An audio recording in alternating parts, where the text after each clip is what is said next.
Alhamdulillah nahmaduhu wa nasta'inuhu wa nastaghfiruhu wa nu'minu bihi wa natawakkalu alayhi wa na'udzu billahi min shururi anfusina wa min sayyiati a'malina man yahdihillahu fala mudilla lahu wa man yudlilhu fala hadiya lahu. আলহামদুলিল্লাহ, প্রশংসা আল্লাহ তাআলার জন্য, যিনি আমাদেরকে দিন, ধর্ম তথা ইসলাম দিয়েছেন আর আমাদেরকে মুসলিম হিসাবে গ্রহণ করেছেন। আলহামদুলিল্লাহ। মুহাম্মাদুর রাসূলুল্লাহ সাল্লাল্লাহু আলাইহি ওয়াসাল্লাম, যিনি সেই দিনকে, ইসলামকে তিনি তার মতো করে নয়, ইসলামের মতো করে আল্লাহর ওহীর মাধ্যমে পরিচালিত করেছেন, বাস্তবায়ন করেছেন। সম্মানিত দিনী ভাই বোনেরা, সামনে কুরবানির ঈদ। আপনারা নিশ্চয় জানেন কুরবানি সম্পর্কে। ফাসাল্লি লিরাব্বিকা ওয়ানহার, নিশ্চয় আল্লাহ তাআলা আদেশ করেছেন সালাত আদায় করো, লিরাব্বিকা আপনার প্রভুর জন্য একনিষ্ঠভাবে, মুখলিসিনা লাহুদ্দিন সকল কিছুই শুধুমাত্র আল্লাহ তাআলার জন্যই করতে হবে। ওয়ানহার এবং নাহার করো, কুরবানি করো। কুরবানি অনেক গুরুত্বপূর্ণ সুন্নাত। পৃথিবীর অধিকাংশ উলামা উদ্দিন ও আহলুস সালাফ বলেছেন। ইমাম আবু হানিফা সহ অন্যান্য ইমাম, ইবনে উসাইমিন রাহিমাহুল্লাহ সহ অনেকে এটাকে ওয়াজিব বলেছেন। এই কুরবানির বিধিবিধান সম্পর্কে আমরা কম বেশি জানবো ইনশাআল্লাহ। আমাদের পরবর্তী সময় আছে, আজকে দিনব্যাপী আমরা প্রোগ্রাম পরিচালনা করব ইনশাআল্লাহ। তো যেহেতু খুতবার বিষয় আমাকে দেওয়া হয়েছে সুন্নাতের অপরিহার্যতা এবং বেদাতের ভয়াবহতা,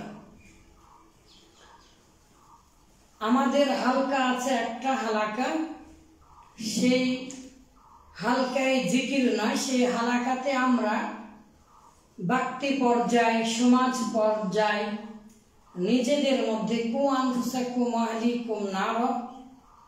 নিজেরা কিভাবে বাঁচবো, পরিবার আহালকে কিভাবে বাঁচাবো এবং পরিবার, সমাজ, এমনকি রাষ্ট্রে কিভাবে দিন প্রতিষ্ঠা করব, শুধুমাত্র রাসূলুল্লাহ সাল্লাল্লাহু আলাইহি ওয়াসাল্লামের কর্ম আর আল্লাহ তাআলার বাণী দিয়ে আমরা সেই হালাকায় আলোচনা করব ইনশাআল্লাহ। সেখানে ইনশাআল্লাহ আমরা জানতে পারবো সুন্নাতের কি অপরিহার্যতা আছে। সেই জায়গাতে আহলুল কোরআনও সেই সময় ইনশাআল্লাহ অচিরে আমরা আলোচনা করব। আজকের বিষয় আপনারা দিয়েছেন, তাহলে আজকে আমরা কি করব? এখন আপনারা এসেছেন, অল্প মানুষ হবে, হক বা নাজাত প্রাপ্ত দল, এমনকি এই আদম সন্তানদের মধ্য থেকে বেশিরভাগ মানুষ কিন্তু জান্নাতে যেতে পারবে না। সুতরাং সত্যের আলো চতুর্দিকে ছড়িয়ে পড়বে, আর এই সত্যটাকে মানুষেরা গ্রহণ করবে। কিভাবে? রাসূলুল্লাহ সাল্লাল্লাহু আলাইহি ওয়াসাল্লাম এভাবে বলেছেন, শোনো, আজকের এই বিষয়টা রাসূলুল্লাহ সাল্লাল্লাহু আলাইহি ওয়াসাল্লামের ভাষায় যদি আমরা জানতে পারি, তাহলে ইনশাআল্লাহ আমরা বুঝতে পারব বিষয়টা কি। তাহলে অনেকগুলো বিষয়ের 1 নাম্বার বিষয় হচ্ছে বিদআতের ভয়াবহতা। বিদআত কি জিনিস? অসংখ্য আয়াত, অসংখ্য হাদিস আমি লিখে এনেছি গবেষণামূলক। এই বিষয়ে একটা ইনশাআল্লাহ অচিরেই আশা করছি বইও প্রকাশিত হবে। আমার দিনী ভাইরা লিখেছেন, আমি সম্পাদনার কাজে আছি, ইনশাআল্লাহ চেষ্টা করছি। তো কিভাবে বুঝায়, অনেক কথাই বলে ফেললাম। আমার দিকে একটু তাকান সবাই, আমার দিকে একটু তাকান সবাই, আমার দিকে তাকান। রাসূলুল্লাহ সাল্লাল্লাহু আলাইহি ওয়াসাল্লাম কথা বললেন, সাহাবীরা তার মুখের দিকে চেয়ে থাকতেন। আমার দিকে তাকিয়েছেন সবাই? আচ্ছা, দেখেন তো, হিন্দু, বৌদ্ধ, খ্রিস্টান, ইসলাম, এগুলো ধর্ম না? সবগুলোই তো ধর্ম। তো আল্লাহ তাআলা বলেন, ইন্নাদ দীনা ইনদাল্লাহি ইসলাম। ইসলাম হচ্ছে মনোনীত ধর্ম, এবং আল ইয়াউমা আকমালতু লাকুম দীনাকুম ওয়া আতমামতু আলাইকুম নি'মাতি ওয়া রাদিতু লাকুমুল ইসলাম দীনা। তো আল ইয়াউমা আকমালতু লাকুম, আমি তোমাদের জন্য এই যে দিন যেটা দিলাম, ইসলাম যেটা দিলাম, সেটা পরিপূর্ণ করে দিলাম। এখন একটা প্রশ্ন করি, আল্লাহ তাআলা প্রশ্নের মাধ্যমে শিক্ষা দিয়েছেন। প্রশ্ন করে শেখালে সেই গুরুত্বপূর্ণ কথাটা মনেও থাকে বেশি। শুধুমাত্র কোরআন আর হাদিস বলতেই থাকবো ইনশাআল্লাহ। কিন্তু তার আগে বোঝানোর চেষ্টা করি যে আমি কি বিষয়টা বোঝাতে চাচ্ছি। আপনারা আমাকে কেন ডেকেছেন? জুমার নামাজ পড়ানোর জন্য। তো জুমার সালাত কয় রাকাত? 2 রাকাত। তো জুমার দিন বেশি মানুষজন আসে না। জুমার দিনে বেশি মানুষ আসে, অনেক সময় থেকে খুতবা দেওয়া হয়, শোনা হয়, কত কি কোরআন হাদিসের আলোচনা করা হয়। তো হিসাবে তো এই দিনে আরেকটু 2 রাকাত নামাজ বেশি দেওয়া দরকার ছিল। স্বাভাবিক জ্ঞানে কি তাই বলে না? এমনি জোহরের আগে 4 রাকাত সুন্নাত পড়েন না? জোহরের পরে 2 করে আবার সুন্নাত পড়েন না? এমনি জোহরের আবার 4 রাকাত পড়েন না? আজকে একটা ঈদের দিন, সেই হিসাবে তো বেশি নামাজ হওয়া দরকার, বেশি সালাত হওয়া দরকার।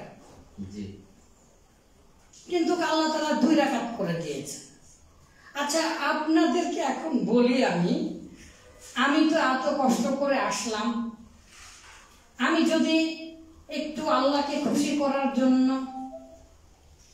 আরো খুশির ঠেলায় মনে করেন, আমি যদি 4 রাকাত আজকে জুমার নামাজ পড়িয়ে দেই, আপনারা কি রাগ করবেন?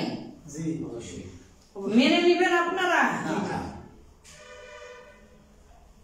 এটা যদি কেউ বুঝে, তাহলে সে বিদআত বুঝবে। এটা যদি কেউ বুঝে, তাহলে সে বিদআত বুঝবে। মাগরিবের সালাত কয় রাকাত? 3 রাকাত। হ্যাঁ না? ফরজ। আচ্ছা, এই 3 রাকাতের সময় যদি কেউ একটু আল্লাহকে খুশি করে 4 রাকাত পড়ে, কি এত বড় গুনাহ হবে? আপনারা মেনে নেবেন? না।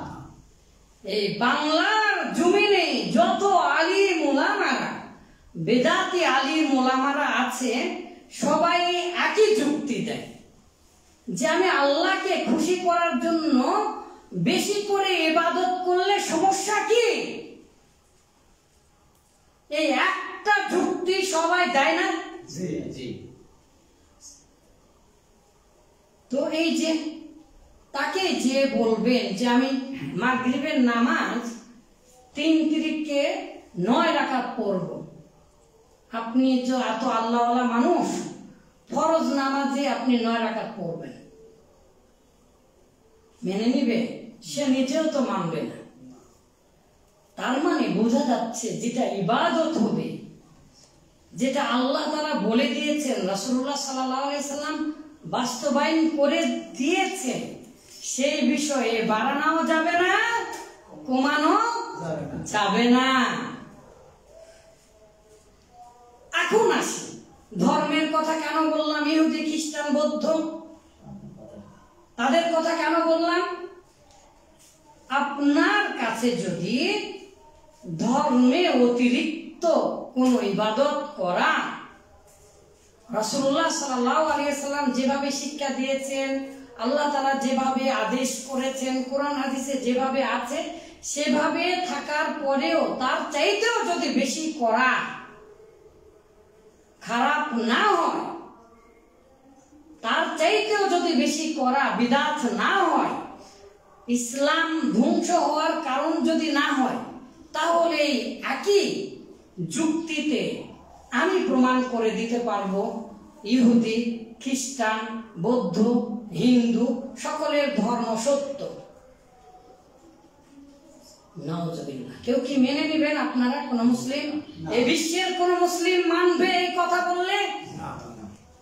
কিন্তু মানতে বাধ্য। কোরআন হাদিস বলবো তার আগে বোঝার চেষ্টা করেন। বেদাত শুধু বেদাতই নয়, কোন ব্যক্তি যদি বেদাত করে তাহলে সে পৃথিবীর অন্য কোন ধর্মের সাথে ইসলাম ধর্মের আর কোনো পার্থক্য করতে পারে না। ধম্মং শরণং গচ্ছামি বৌদ্ধরা করছে কেন? ভগবান সৃষ্টিকর্তা ঈশ্বরকে খুশি করছে। হর হর মহাদেব আর মা কালীর পূজা করছে কেন? যে রেগে গেলে পৃথিবী ধ্বংস হয়ে যায়, যে স্বামীর পায়ের উপরে পা, স্বামীর বুকের উপরে পা উঠিয়ে দিয়ে রেখেছে, এইরকম একটা সিচুয়েশনে তাকে পূজা করছে কেন? কেন খ্রিস্টানেরা 3 সৃষ্টিকর্তা মানে? কেন ইহুদিরা জেরুজালেমে যা নামাজ পড়লে, ওয়াইলিং দেওয়ালে মাথা ঠোকালে আমরা অখুশি হই? তারাও তো বিধাতা, সৃষ্টিকর্তা ভগবান আল্লাহ তাআলা সন্তুষ্টি অর্জনের জন্যই করে। তারাও কান্না করে। হোলি বাসরে পৃথিবীর মধ্যে সবচেয়ে আনন্দমুখর একটি উৎসব হিন্দুদের। সেই হোলি বাসরের কাহিনী শুনে হাজার হাজার হিন্দু আমাদের এই বাংলাদেশে কান্না করে। তাহলে তারা কি অপরাধ করলো? তাদেরটা হবে না কেন? ওই বাংলার মুসলিম জনতা শুধু নয়, বেদাতি আলিম ওলামারা এর উত্তর দিয়ে যাবেন। তাদেরটা আপনি মেনে নিতে পারছেন না, আর আপনার ধর্মে আপনি যা খুশি করবেন সেটা মেনে নিবেন।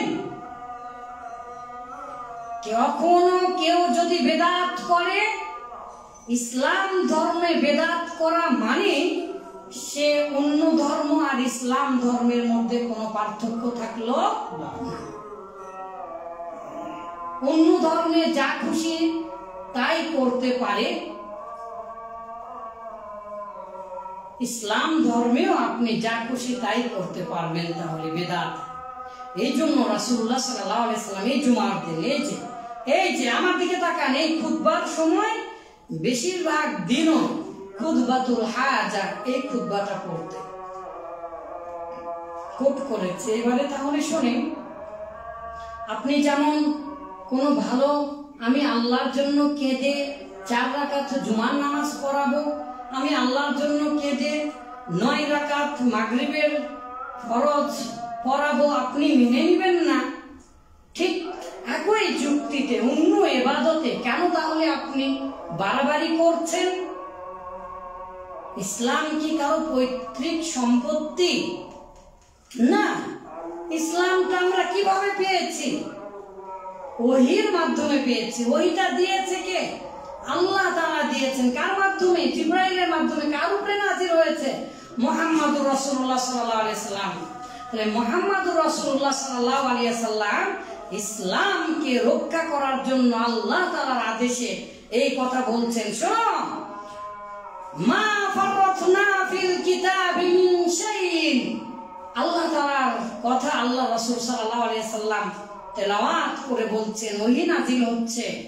এই যে এই কিতাব, এই কোরআন, এখানে কোনো এমন কোনো বিষয় নেই, ফারাতনা ছেড়ে দেওয়া হয়েছে, পরিপূর্ণ করে বর্ণনা করা হয়নি। পৃথিবীর এমন কোনো বিষয় নেই যা এই কোরআনে নেই। এই মর্মে আবার অসংখ্য আয়াত আছে। আবার দেখেন, আল্লাহ তাআলা বললেন, আকমালতু দীনাকুম, তোমাদের ধর্ম দিনকে আমি তো আমার কাছে প্রিয় করে নিয়েছি, তোমাদের ধর্মকে আমি পরিপূর্ণ করে দিলাম। পরিপূর্ণ বাংলা শব্দ বোঝেন না? পরিপূর্ণ মানে কি? সেখান থেকে যদি আপনি বাড়ান তাহলে উপচে পড়ে যাবে। আপনি মনে করেন গ্লাসে শরবত দিয়েছেন, সেই শরবতটাকে যদি আপনি আরো বেশি দেন তাহলে উপচে পড়ে যাবে না? আবার যদি কমান তাহলে পরিপূর্ণ হবে না। বেশি দিলেও ওটা পরিপূর্ণ বলবে না, আবার কম দিলেও পরিপূর্ণ বলবে না। তো আল্লাহ তাআলা দ্বীনকে, ধর্মকে, ইসলামকে পরিপূর্ণ করে দিলেন। এখন এই আল্লাহ তাআলার বিধানকে যদি আপনি বাড়ান অথবা কমান, তাহলে কি আল্লাহর বিধান আর ঠিক থাকবে? এই জন্য বেদাতটা কত ভয়াবহ, বেদাতীদের কি অবস্থা হবে এইবারে শুনুন।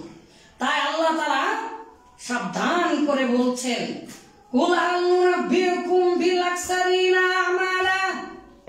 হে নবী, আপনি বলে দিন, হাল নুনাব্বিউকুম বিল আকসারিনা আমালা, আমি কি তোমাদেরকে জানিয়ে দেব না তোমাদের মধ্যে অধিকাংশ আমলকারী অনেক মানুষ আছে যারা আমল করে, বিল আকসারিনা, আমল করার মাধ্যমে তারা আরো ক্ষতিগ্রস্ত হয়।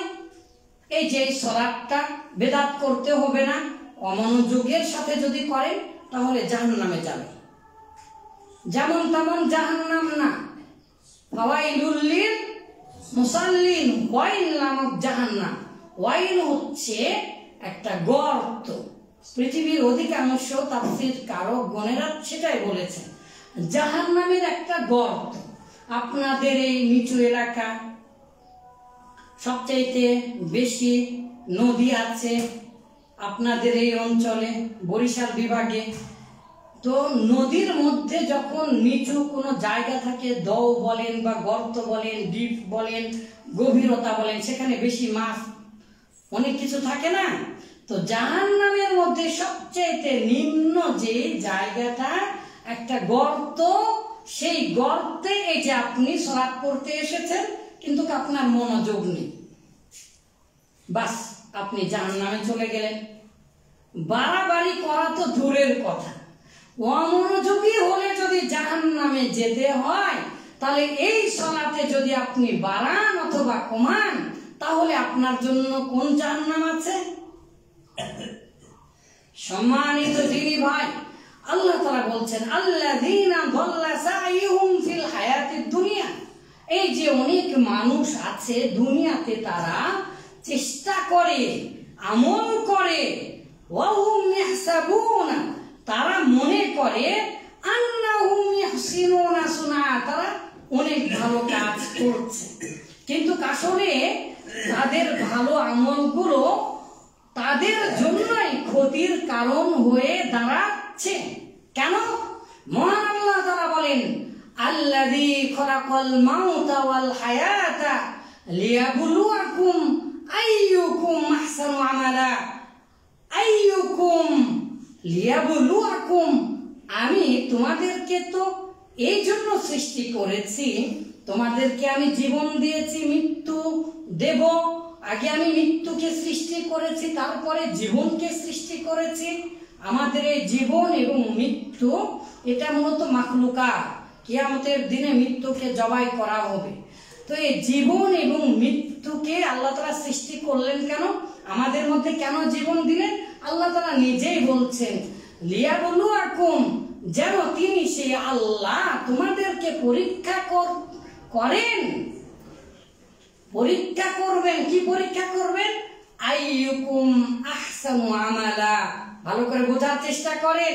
এই একটা কথাতে লা ইলাহা ইল্লাল্লাহ, লা ইলাহা ইল্লাল্লাহ অন্তরের মধ্যে গুঁতো মারা আপনাকে বের করে দেবে।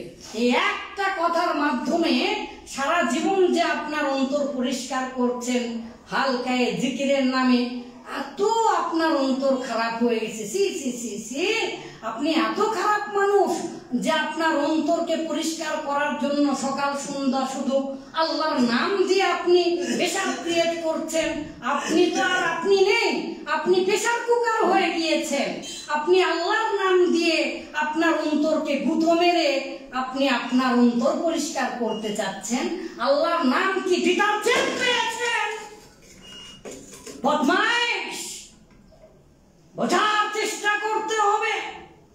দ্বীন ইসলাম, ইসলামে যেভাবে আছে সেভাবে মানতে হবে। আল্লাহ তাআলা নিজে বললেন, তোমরা জিকির করো সংগোপনে, তোমরা এমন ভাবে জিকির করো না যে আল্লাহ তাআলা শুনতে পান না, এরকম না। তার মানে জোরে চিৎকার করে জিকির করলে আল্লাহকে কি করা হয়? অপমান করা হয়। সেই জিকিরে কে আপনি শুধু চিৎকার করে জিকির করছেন না, তার আবার আপনাকে তো নোবেল প্রাইজ দেওয়া দরকার। আপনি আলবার্ট আইনস্টাইন, অথবা আপনি তো হয়ে গেছেন নিউটন। আপনি মাধ্যাকর্ষণ শক্তি আবিষ্কার করে ফেলেছেন, লোৎফায়ে কলবায়ে ফলবায়ে, তারপরে টেনে টেনে এনে লা ইলাহা ইল্লাল্লাহ বলে গুঁতো মেরছেন। গুঁতো মারা বুঝেন না? এই যে গরু জবাই করবেন, শিং থাকলে গুঁতো দেয় না?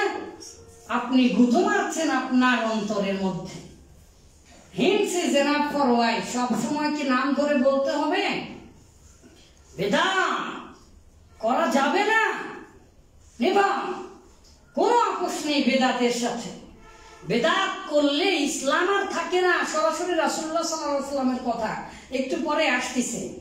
এরপরে আল্লাহ তাআলা রাসূল তাই বলছেন, শোনো, প্রত্যেক জুমাতে উঠে তিনি বলছেন, ফাইন্না খায়রাল হাদিসি কিতাবুল্লাহ। শোনো, সবচেয়ে ভালো কথা কি? আল্লাহ তাআলার কিতাব, আল্লাহ তাআলার কথা, কালামুল্লাহ, কোরআন, রাসূলুল্লাহ সাল্লাল্লাহু আলাইহি ওয়াসাল্লামের হাদিস। ওয়া খায়রাল হাদি হাদিয়ু মুহাম্মাদিন সাল্লাল্লাহু আলাইহি ওয়াসাল্লাম। আর সবচেয়ে উত্তম আদর্শ কি? শুধুমাত্র সুন্নাত নিয়ে অসংখ্য কথা হবে ইনশাআল্লাহ। আমরা হালাকায় আমরা দেখার চেষ্টা করব মুহাম্মদ সাল্লাল্লাহু আলাইহি ওয়াসাল্লাম যদি একটা ইসলামের কথা খালি এভাবে যুক্তি অথবা এভাবে নিজের মন গড়া এই যে জিকির আবিষ্কার করতো মহানবী সাল্লাল্লাহু আলাইহি ওয়াসাল্লাম, তাহলে আল্লাহ তাআলা তার গলা কেটে দিতেন। জানেন, মুহাম্মাদুর রাসূলুল্লাহ সাল্লাল্লাহু আলাইহি ওয়াসাল্লাম আল্লাহর পরেই যার স্থান, এই সৃষ্টিজীবের মধ্যে সর্বোচ্চ দ্বিতীয় সম্মানিত ব্যক্তি। প্রথম, আস্তাগফিরুল্লাহ, সৃষ্টিজীবের মধ্যে সর্বশ্রেষ্ঠ সম্মানিত ব্যক্তিকে মুহাম্মাদুর রাসূলুল্লাহ, আর সৃষ্টিকর্তার পরেই যার মর্যাদা, আল্লাহ তাআলার পরেই তার স্থান মুহাম্মাদুর রাসূলুল্লাহ সাল্লাল্লাহু আলাইহি সাল্লাম তিনি যদি কোনো কথা তার এভাবে যুক্তি দিয়ে, যেভাবে মনে করেন আমরা জেকের বানিয়েছি সেভাবে যদি যুক্তি দিয়ে বানাতেন, তাহলে আল্লাহ তাআলা কি বলেছেন, তার গলা ডান হাত দিয়ে ধরে হুলকুমটা কেটে নিত। হুলকুম কেটে নিলে আর কথা বলতে পারে না, মারা তো যাবে। সম্মানিত দিনী ভাই, তাই রাসূলুল্লাহ সাল্লাল্লাহু আলাইহি সাল্লাম বলছেন, খয়রুল হাদিয়ু, আর উত্তম আদর্শ হচ্ছে হাদিয়ু মুহাম্মাদিন সাল্লাল্লাহু আলাইহি সাল্লাম, মুহাম্মদ সাল্লাল্লাহু আলাইহি সাল্লামের। আর পৃথিবীর মধ্যে সবচেয়ে খারাপ কাজ কি?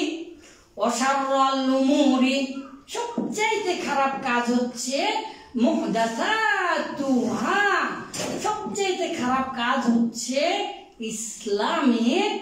ইসলামের নাম দিয়ে নতুন করে কিছু ইবাদত বাড়ানো। আমি মুহাম্মদুর রাসূলুল্লাহ সাল্লাল্লাহু আলাইহি সাল্লাম, আমি যা করিনি, যা বলিনি, যা করতে নিষেধ করেছি, সেগুলো থেকে তোমরা আমার কথা না মেনে তোমাদের ইচ্ছা মতো তোমরা একটা ইবাদত বানিয়ে নিলে। সাইয়্যিদুল আয়াদ, ঈদ হচ্ছে আমাদের কয়টা? 2 দিন 3 দিন পরে ঈদ না? 2 দিন পরে ঈদ। আমরা আগামীকালকে ইনশাআল্লাহ সিয়াম থাকবো, সিয়াম ইয়াউমি আরাফা, আরাফার দিনের সিয়াম ইনশাআল্লাহ। এবং সারাটা দিন আমরা ইবাদত করার চেষ্টা করব। বিশেষ করে আল্লাহ তাআলার কাছে চাইবো আসরের পর থেকে মাগরিব পর্যন্ত। ওকুফে আরাফার দিনে, ওকুফে আরাফায় চাইতে হয় সারাটা দিনই মূলত।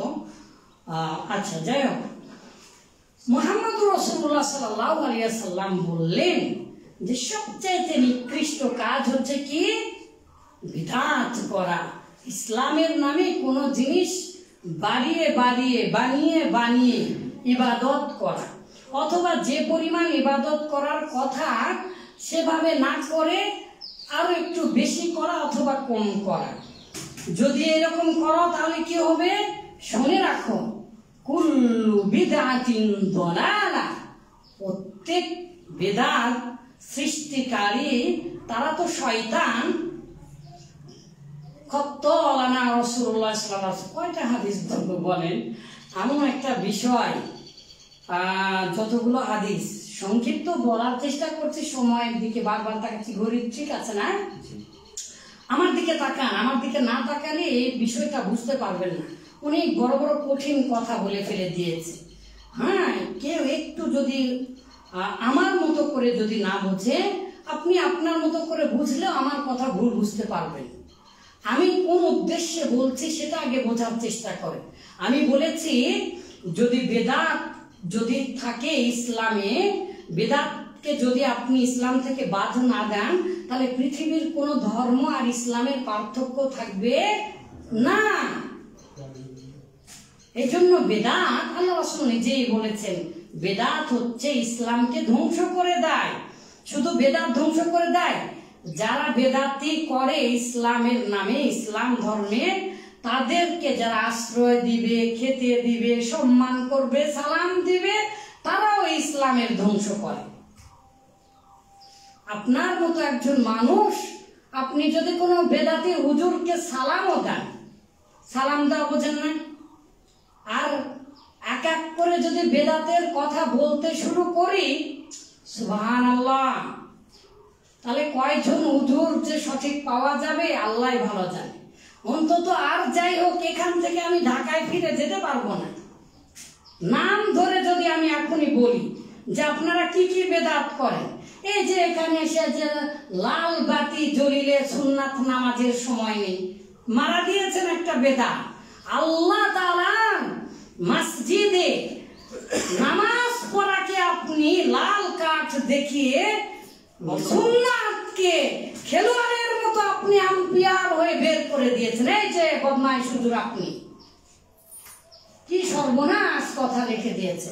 এভাবে একদিন সালাত আদায় করছিলেন, একজন সাহাবী এসে রাসূলুল্লাহ সাল্লাল্লাহু আলাইহি ওয়াসাল্লাম খুতবা দিচ্ছিলেন, একজন সাহাবী এসে বসে যাচ্ছেন খুতবা শোনার জন্য। খুতবা শোনা ওয়াজিব না, তো রাসূলুল্লাহ সাল্লাল্লাহু আলাইহি ওয়াসাল্লামের কথা শুনবেন, ভালো কথা। তো রাসূলুল্লাহ সাল্লাল্লাহু আলাইহি ওয়াসাল্লাম খুতবা চলাকালীন সময় বললেন, হুম ওয়া ওয়ারকা রাকাতাইন, হ্যাঁ দাঁড়ান এবং 2 রাকাত সালাত করে তারপরে বসুন।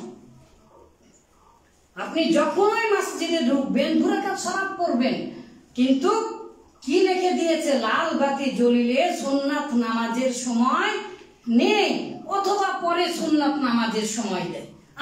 আমার নিজের মসজিদের কথা বলছে, এখন ভাত হয় না আমার ওখানে, গেলে মেরে ফেলে দিবে।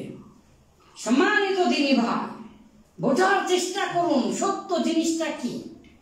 লাল কার্ড দেখিয়ে মাঠ থেকে বের করে দেয় না। আপনি তো মসজিদ থেকে আল্লাহর বিধানকে লাল বাতি দেখিয়ে আপনি বের করে দিয়েছেন। এই যে কেন আপনি পরে সুন্নাতের সময় দিবেন? বেদাত করে বসলেন আপনি মসজিদের উপরে। বেদাত, এই যে বেদাত, কত বেদাত আছে, যে ওখানে একটা বই আছে, উঠতে বসতে খেতে, সন্তান পেটে আসার আগের থেকে বেদাত, আবার মারা যাওয়ার সর্বশেষ পরে চলে আসবে, মানুষকে কবরস্থ করার পরে চলে আসবে, তখনও গোলাপ জল ছিটায়। বুঝতে পারলেন? কোরআন হাদিস থেকে ছাড়া কথা বলবো না নিয়ত করেছিলাম, কিন্তু কোথায় যাচ্ছি বোঝার চেষ্টা করুন। আপামর জনতার কাছে এসে আপনারা যারা সাধারণ মানুষ, তাদের জন্য একটু উদাহরণ দিয়ে দিয়ে কথা বলা ভালো। এটাও কোরআন হাদিস অনুপাতে রাসূলুল্লাহ সাল্লাল্লাহু আলাইহি সাল্লাম এভাবে উদাহরণ দিয়ে কথা বলতেন বোঝানোর স্বার্থে। তাহলে এবারে তো এতটুকুন বুঝেছি, বেদাত করাও যা, তাহলে হিন্দু ধর্ম মানাও তাই। কিভাবে? কারণ বেদাত করলে ইসলাম আর ইসলাম থাকে না, আর বেদাত করলে তখন আপনি যা ইচ্ছা তাই করতে পারবেন। হিন্দুরা, আচ্ছা ইসলামের আগের কাহিনী তো আপনারা সবাই জানেন না? ইসলামের আগের কাহিনী কি আল্লাহর ঘর ছিল না? ছিল। রাসূলুল্লাহ সাল্লাল্লাহু আলাইহি সাল্লামের পিতা, রাসূলুল্লাহ সাল্লাল্লাহু আলাইহি সাল্লামের মাতা, দাদা, চাচা সবাই কাবা ঘর তওয়াফ করতো না? এই হজ তখন ছিল না? হজ শুধু ছিল, আরো ভালো নিয়তে তারা হজ করতো। কি ভালো নিয়তে? যে এই যে কাপড়ে প্রস্রাব পায়খানা ভরে, নোংরা জিনিস ভরে, যে কাপড়ে অপবিত্র লাগে সেই কাপড় পরে আমি আল্লাহর ঘর তাওয়াফ করব? না না না, এটা হবে না। অতএব আমি উলঙ্গ হয়ে আল্লাহর ঘর তাওয়াফ করব। উলঙ্গ হয়ে তখন একদল মানুষ আল্লাহর ঘর কি করত? তাওয়াফ করত। জানেন?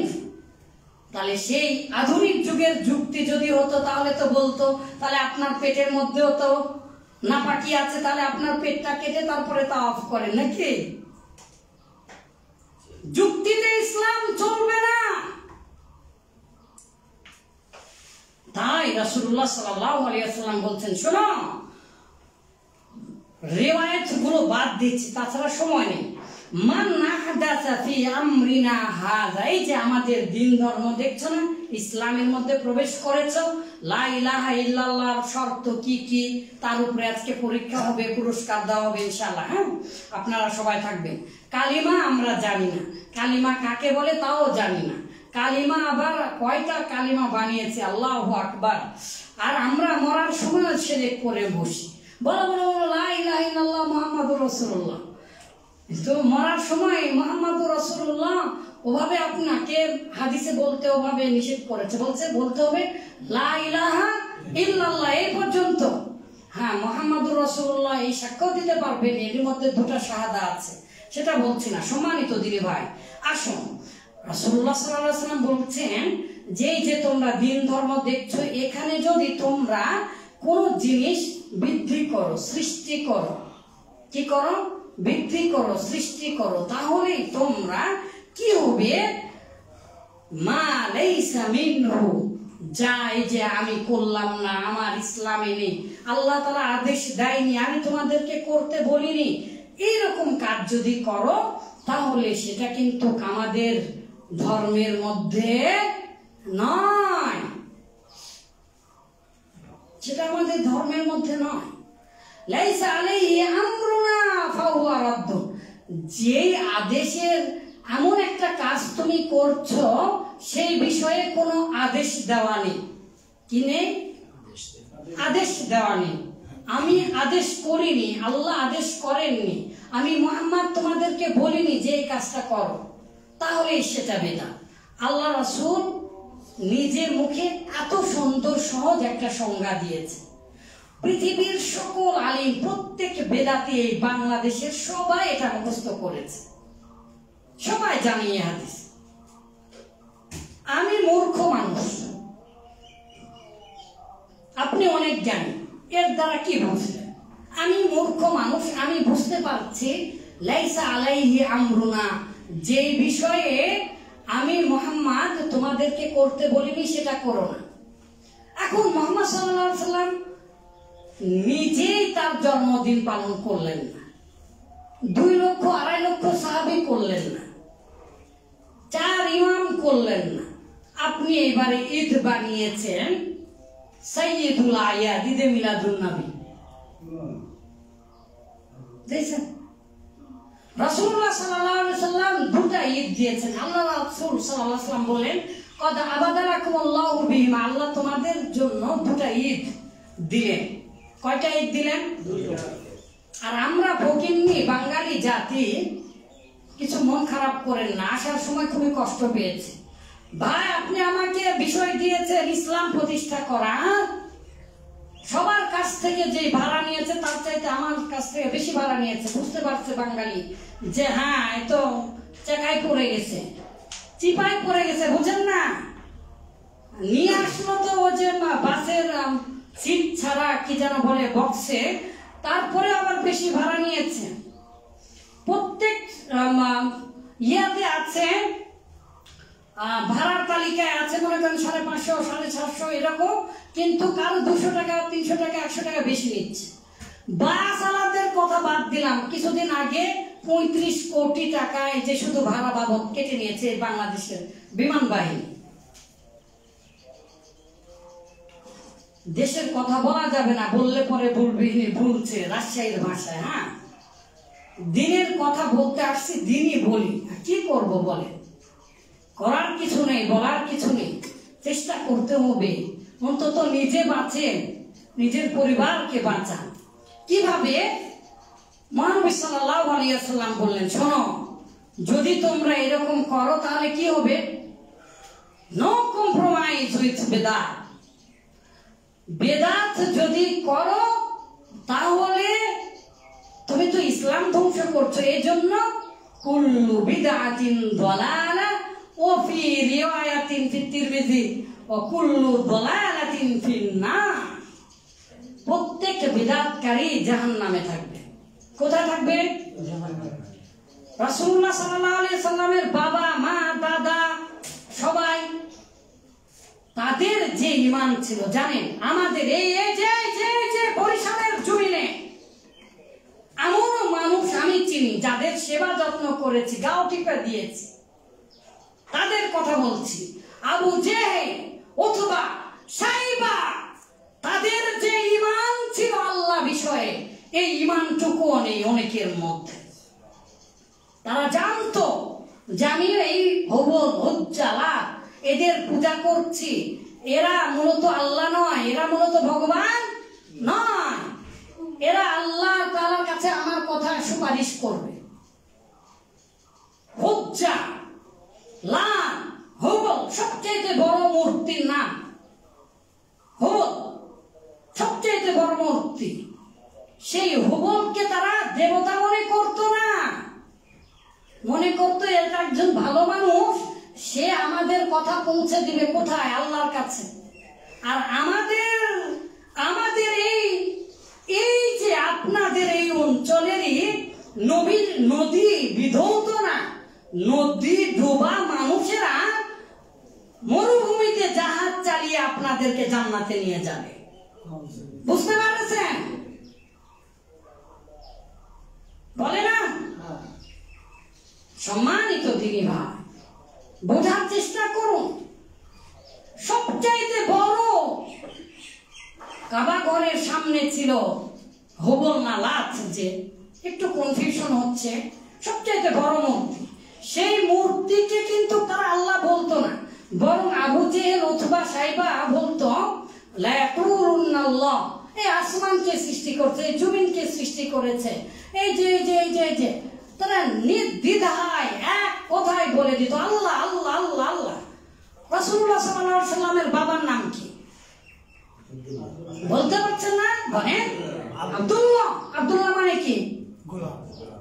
হ্যাঁ, শুধু গোলাম, আল্লাহর বান্দা, আল্লাহর গোলাম। আরবেরা আব্দুল্লাহ নামটাকে এত বেশি ভালোবাসতো, বাবার নাম আব্দুল্লাহ, ছেলের নামও আব্দুল্লাহ, লাতির নামও আব্দুল্লাহ, তিনজনের নামে আব্দুল্লাহ। কি প্রিয় নাম আল্লাহ, আব্দুল্লাহ।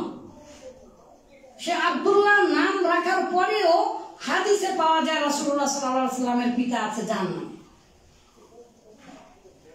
আপনি এবারে চিন্তা করেন, ইসলামটা আপনার মতো মানবেন নাকি যেভাবে আল্লাহ দিয়েছেন সেভাবে মানবেন? যদি না মানেন, যদি বেদাত করেন, তাহলে কি হবে? ইন্নাল্লাহা হাজাবাত তাওবাতা আন কুল্লি সাহিবি বিদআতিন, নিশ্চয় আল্লাহ তাআলা প্রত্যেক বেদাতকারীর তওবা কবুল করবেন না। আপনি শিরক করলেন অনিচ্ছা সত্ত্বেও আল্লাহ তাআলা ক্ষমা করে দেবেন, অজানা যদি করেন আল্লাহ ক্ষমা করে দেবেন। কিন্তু আপনি যদি ব্যান মাছ, তো আপনি নিজেই ব্যান মাছ। ব্যাম মাছকে বললে কাদো থেকে বের হয়ে আসে ব্যাম মাছ না, ব্যাম মাছ বাইন, বাইন মানে শিল ফিশ, ইল ফিশ, ইল ফিশ ইংলিশ। হ্যাঁ, ওই কাদো থেকে বের হয়ে আসতে হবে না। ব্যাম মাছের মতো আর ওই ইল ফিশের মতো আপনি পিছলিয়ে পিছলিয়ে চলে যান কোরআন হাদিস বোঝার জন্য। দেখেন একটা বেদাত কয়টা বোঝেন না, বলেন না কয়েক শত বেদাতের উদাহরণ আমরা এই বাংলার জমিনে এক এক করে দেখাতে পারবো। আল্লাহ দিলেন দুটা ঈদ, আপনারা বাঙালি, এই যে বাঙালি বলে টাকা পায় না, ঈদের বলে টাকা পায় না, 6টা ঈদ করে। কয়টা ঈদ বলেন তো? জীবনে শুনেছেন? বলেন উস্তাদজি হিসাব দেন। আচ্ছা, ওকে, মাশাআল্লাহ। হিসাব দিতে হবে, হিসাব নিতে হবে। হিসাব না দিলে খুতবা শুনতে আসবেন না। একদিন ওমর রাদিয়াল্লাহু তাআলা আনহু এরকম লম্বা জুব্বা পরে খুতবা দিচ্ছিলেন, তো একজন সাহাবী দাঁড়িয়ে গেলেন, হে ওমর, আপনি আমিরুল মুমিনিন, আমরা একই সাথে ভাগে জামা পেয়েছি, আপনার জামা এত বড় কিভাবে হলো? আপনার খুতবা শুনবো না? ওমর রাদিয়াল্লাহু তাআলা আনহু খুতবা দেওয়াকালীন খাড়া অবস্থাতেই তিনি বললেন, আমার ছেলে এর উত্তর দেবে। তখন বললেন, আমার বাবা বড় লম্বা সম্বা মানুষ, আমার বাবার যে জামার ভাগটা পেয়েছিল এটা দিয়ে তার জামা হবে না, আমার ভাগেরটা আমি আমার বাবাকে দান করে দিয়েছি, দুটা মিলা আমার বাবার জামা বানিয়ে দিয়েছে। একটা বড় লম্বা জামা, আমিরুল মুমিনিন, এটাটা কমে না, আমিরুল মুমিনিন, আমিরুল মুমিনিনের কথা শুনতে যাচ্ছিল না। আর আপনি, আমাদের ব্যাংক যদি লুটো হয়ে যায়, এই চট্টগ্রাম থেকে 100 ভরি সোনা চুরি হয়ে যায়, টাকা যদি সব উধাও হয়ে যায়, তাও আমরা কিছু বলতে পারি না। আর হুজুরদেরকে বললে তো হুজুর আপনাকে জাহান্নামে একেবারে পৌঁছে দিয়ে এমন বড় বড় মোনাজাত ধরবে আর এমন বরদুয়া আপনাকে দিবে, এত বড় বেশি টাকা দিলে এত বেশি মোনাজাত করে, মনে হয় দোয়া করতে করতে একবার, দোয়ার তো একটা গতি আছে, দোয়া যাওয়া আসা করে। দোয়া হচ্ছে মনে করেন একটা ইলেকট্রিক পালসের মতো, বুঝতে পারলেন? মহাবিশ্বে যেমন যাওয়া আসা করা যায় না, হ্যাঁ, লাইটিং এর মতো। তো দোয়া তো উপরের দিকে উঠে, তার মানে গতি আছে, আল্লাহর কাছে যায়, দোয়া আটকিয়ে দেয় ইত্যাদি হাদিস আছে। তাহলে এত বেশি দোয়া করে হুজুরেরা, আমি আবিষ্কার করেছি যে দোয়ার বদলেতে একবার জান্নাত পার হয়ে পিছলিয়ে আবার জাহান্নামে চলে যায়। দোয়া তো ধরে টাকা দিলে বেশি। মিলাদ পড়ায় না? মিলাদ, মিলাদ, মিলাদ পড়ায় না আপনাদের এদিকে? ওই তো মিলাদ, এই মিলাদ, মিলাদের ইতিহাস বলতে যাচ্ছি না, সম্মানিত দিন ভাই। আল্লাহ তাআলা কত বড় কথা বললেন রাসূলের মাধ্যমে, বললেন হাজাবাত তাওবাতা, নিশ্চয় আল্লাহ তাআলা অস্বীকার করেন, এই তোমার তওবা কবুল করব না, আন কুল্লি সাহিবি বিদআতিন, যে ব্যক্তি একটা বিদআত করবে। ইসলামের নামে ইবাদত কম করলে কোথাও আপনাকে দোষারোপ করা হয়নি, জানেন? বলেন সুবহানাল্লাহ। বলেন বাড়িতে যা বলেন সুবহানাল্লাহ, কালকে যা বলেন সুবহানাল্লাহ, আরো জোরে বলেন সুবহানাল্লাহ। বক্তারা না বললে তো আপনারা বলবেন না, কারণ এটাও আমাদের মতো বক্তাদের কারণে আপনারা, বক্তারা বকতে বকতে বক্তা হয়েছে আর আপনারা শুনতে শুনতে শুকনা তক্তা হয়েছে। হাতব হাতব মানে তক্তা, বুঝেন না? একজন বক্তা আছে, রকেট বক্তা, তিনি বলেন যে সবাই ধীরে বলুন সুবহানাল্লাহ।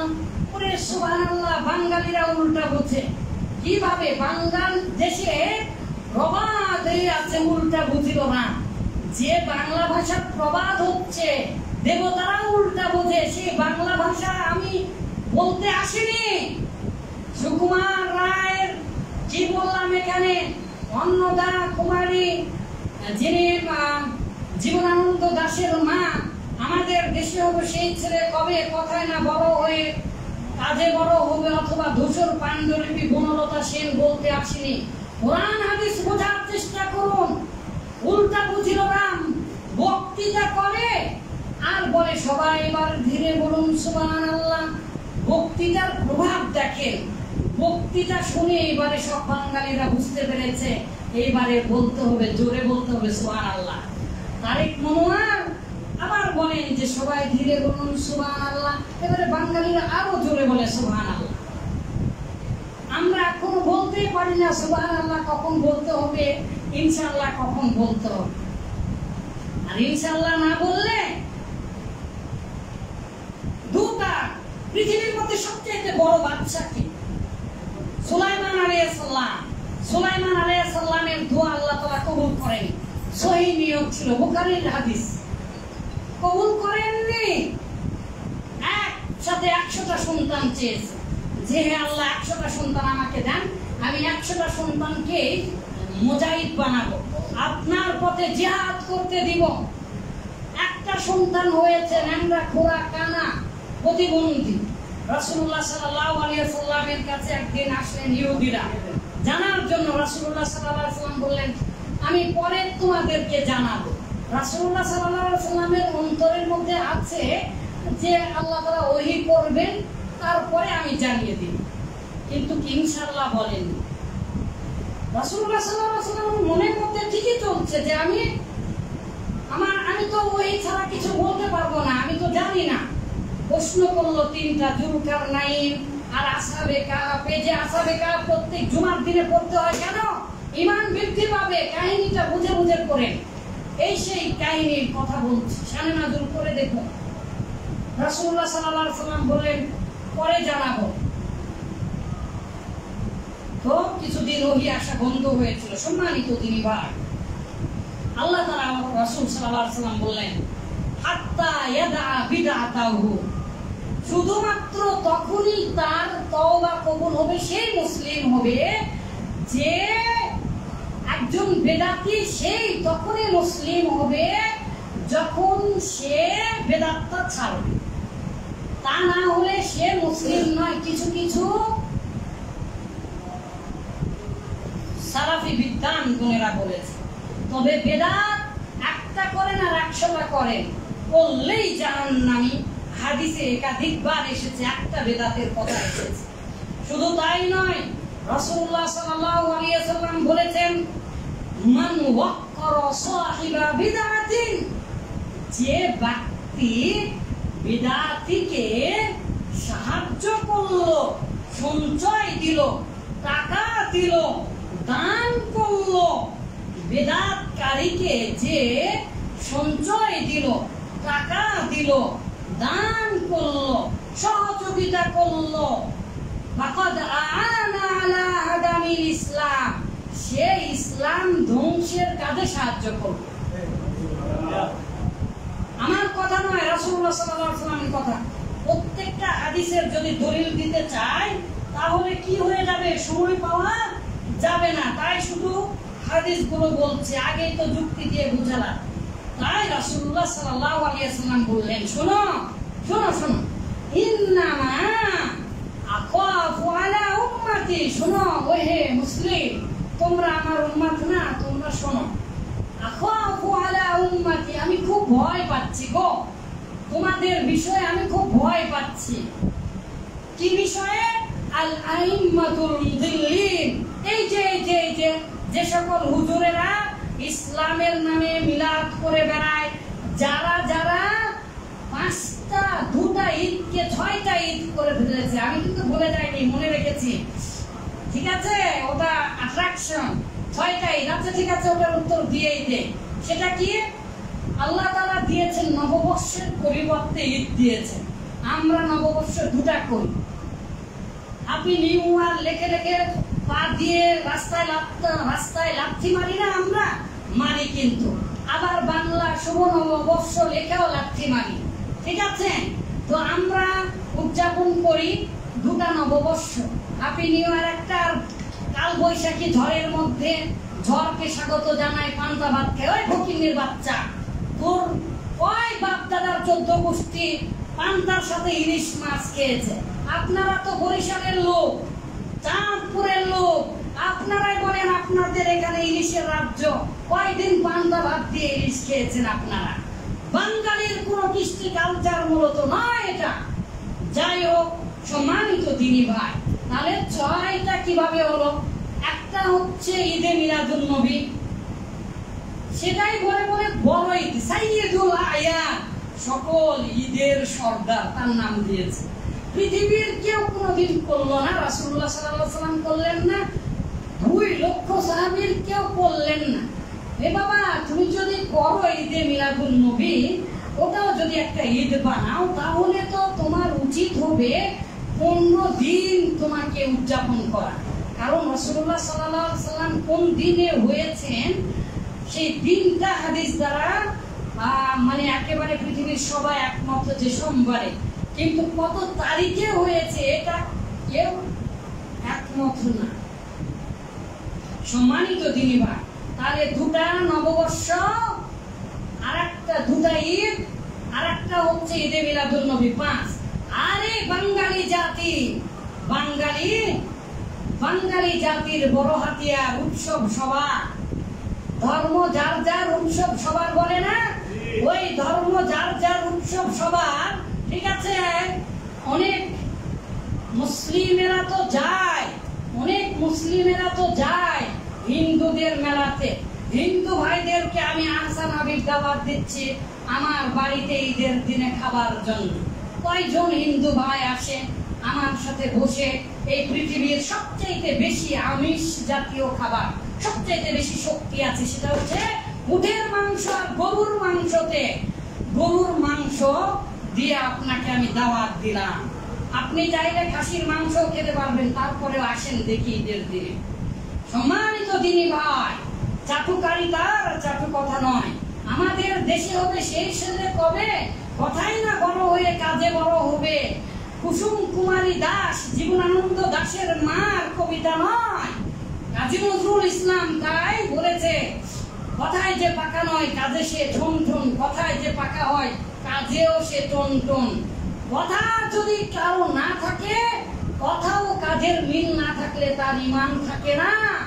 এই যে বেদাতীদের সবচেয়ে বড় বৈশিষ্ট্য, সে যা বলবে সে তা করবে না। সম্মানিত দিনী ভাই, রাসূলুল্লাহ সাল্লাল্লাহু আলাইহি ওয়াসাল্লাম বললেন, আমি সবচেয়ে ওদেরকে বেশি ভয় পাচ্ছি। ওগো তোমরা শুনে রাখো, ওই যে হুজুর যারা ইসলামের নামে দলিল কোরআন হাদিস ছাড়া শুধু কথা বলে, যুক্তি দেখায়, তাদেরকে বলছি, তাদেরকে ভয় পাচ্ছি। কারণ তারাই বানিয়েছে এগুলো ঈদে মিলাদুন নবী। আমাদের বাংলাদেশের ডক্টর মোহাম্মদ শহীদুল্লাহ, তিনি বাংলা পঞ্জিকা সংশোধন করেছিলেন, আকবরের ওই পঞ্জিকাটা। ওই পঞ্জিকা ডক্টর মোহাম্মদ শহীদুল্লাহ কেন সংশোধন করেছে? ওই সংশোধনটা এখনো মেনে নেয়নি এই বাঙালি। আমরা বাঙালি একই রক্ত প্রবাহিত প্রবাহিত আমাদের ডিএনএ। আর এই বাঙালি হিন্দু জাতি পশ্চিমবঙ্গে এই বাংলার বটমূলে যেদিন, ঢাকার বটমূলে, রমনার বটমূলে যেদিন ঈদ পালন করে, এসে বৈশাখ বলে, ওই রবীন্দ্রনাথের গানই কিন্তু কলকাতার হিন্দুরা সেই দিন নববর্ষ পালন করে না। 6টা ঈদ পালন করছেন। ঈদ সম্মানিত দিনী ভাই, শুধু কি তাই? রাসূলুল্লাহ সাল্লাল্লাহু আলাইহি ওয়াসাল্লাম আরো বললেন, শুনো, আমি না দাজ্জালের চাইতে পৃথিবীতে কোনো ফিতনা বড় হতে পারে না। 3 মিনিট সময় আছে, সবাই আমার দিকে তাকান। কত হাদিস আছে, বলা সম্ভব না। দাজ্জালের ফিতনার চাইতে পৃথিবীতে কোনো বড় ফিতনা হতে পারে না। দাজ্জাল আপনার ঈমান অনায়াসে কেড়ে নেবে। আল্লাহ তাআলা এত পাওয়ার তাকে দিবে, জান্নাত জাহান্নাম যা খুশি তাই। তাকে দেখে আপনি ঈমান হারিয়ে ফেলবেন। এইরকম দাজ্জালের ফিতনা থেকে রাসূলুল্লাহ সাল্লাল্লাহু আলাইহি ওয়াসাল্লাম নিজে এই সালাতের পরে দোয়া করেছেন, আল্লাহুম্মা ইন্নী আউযু বিকা মিন ফিতনাতিল মাসিহিদ দাজ্জাল। রাসূলুল্লাহ সাল্লাল্লাহু আলাইহি ওয়াসাল্লাম নিজে দোয়া করেছেন। তাহলে কত বড় ফিতনা! সেই রাসূল সাল্লাল্লাহু আলাইহি ওয়াসাল্লাম বললেন, লাগাইরুদ দাজ্জাল আখাফু আলা উম্মতি। আহা, আমি আমার এই যে সরল মনা উম্মতের জন্য ভয় পাচ্ছি, দাজ্জালের চাইতেও বেশি ভয় পাচ্ছি গো। সাহাবীরা অবাক হয়ে বললেন, হে আল্লাহর রাসূল, দাজ্জালের চাইতেও আপনি বেশি ভয় পাচ্ছেন কাকে? তখন বলছে, এই যে বেদাতি হুজুরদের। তাই রাসূলুল্লাহ সাল্লাল্লাহু আলাইহি ওয়াসাল্লাম বললেন, মান আওয়া মুহদিসান লানাল্লাহু আলাইহি। যে ব্যক্তি বেদাতিকে আশ্রয় দিবে, দাওয়াত খাওয়াবে, বাড়িতে এনে হাত ধুয়ে ভালো জামা কাপড় পরিয়ে হাদিয়া দিয়ে, আমি পীর সাহেব ছিলাম তো তাই ভালো বুঝি, আসতে কি না আসতে আমি একটা হাদিয়া পেয়ে গিয়েছি, তো বললাম ভাই আমি তো পীর সাহেব ছিলাম, ভালোই বুঝেছি, যদিও বা আমি ঝোল খাওয়ার মতো করে জায়েজ করে নিব, আপনি দিয়েছেন অন্তর থেকে, তাই আমার জন্য হাদিয়া নেওয়া কি হয়ে যাবে, সুন্নাত হয়ে যাবে, নিলাম আমি। কিন্তু না, আসলে আপনাকে দিয়ে বলছি না, পীর সাহেবদের সবচেয়ে বড় কামাই কি? আমাদের এই অঞ্চলেরই পীর সাহেবের, জানেন ঢাকাতে কয়টা গার্মেন্টস আছে? খোঁজ নিয়ে দেখেন। সম্মানিত দিনী ভাই, আসুন বোঝার চেষ্টা করি। ইন্না লিল্লাহি ওয়া ইন্না ইলাইহি রাজিউন। আচ্ছা, আসুন বোঝার চেষ্টা করি। রাসূলুল্লাহ সাল্লাল্লাহু আলাইহি ওয়াসাল্লাম বললেন, লানাতুল্লাহ, পরে নেক্সট, সিট ডাউন देयर, লানাতুল্লাহি আলাইহি, আল্লাহর অভিসম্পাত। তাই বলে শুধু ক্ষান্ত হলেন না, আরেক হাদিসে বললেন, লানাতুল্লাহি ওয়া রাসূলিহি ওয়াল মালাইকাতি ওয়ান নাসি আজমাইন। যে বেদাত করে, বেদাতিকে যে সাহায্য করে, বেদাতির প্রতিষ্ঠানে, বেদাতির মাদ্রাসায় বেদাতিকে যে ভালোবাসে, আর সে শুধু আল্লাহর অভিসম্পাত, আল্লাহ তাকে অভিসম্পাত করেন তা না, পৃথিবীর সমস্ত ফেরেশতা, লক্ষ লক্ষ কোটি কোটি ফেরেশতা তার জন্য অভিসম্পাত করে, পৃথিবীর সকল মানুষ তার জন্য অভিসম্পাত করে। কারণ একটাই, বেদাত করলে ইসলামটা আর ঠিক থাকবে না। তাই রাসূলুল্লাহ সাল্লাল্লাহু আলাইহি ওয়াসাল্লাম বললেন, শোনো, রাসূলুল্লাহ সাল্লাল্লাহু আলাইহি ওয়াসাল্লামের কথার মূল নির্যাস বলেছে।